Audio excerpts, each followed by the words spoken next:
Hello সবাইকে, পরিধান ক্রিয়েশনের পক্ষ থেকে আমি আজ নিয়ে এসেছি একটা শর্ট ভিডিও। এই ভিডিওতে তোমরা দেখতে পাচ্ছ এটা আজরাকের ওপর ওয়ান পিস আছে।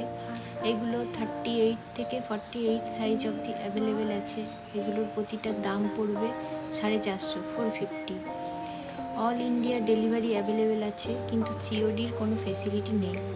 যদি কেউ নিতে ইন্টারেস্টেড থাকো তাহলে কমেন্ট বক্সে লিঙ্ক করে জানাবে।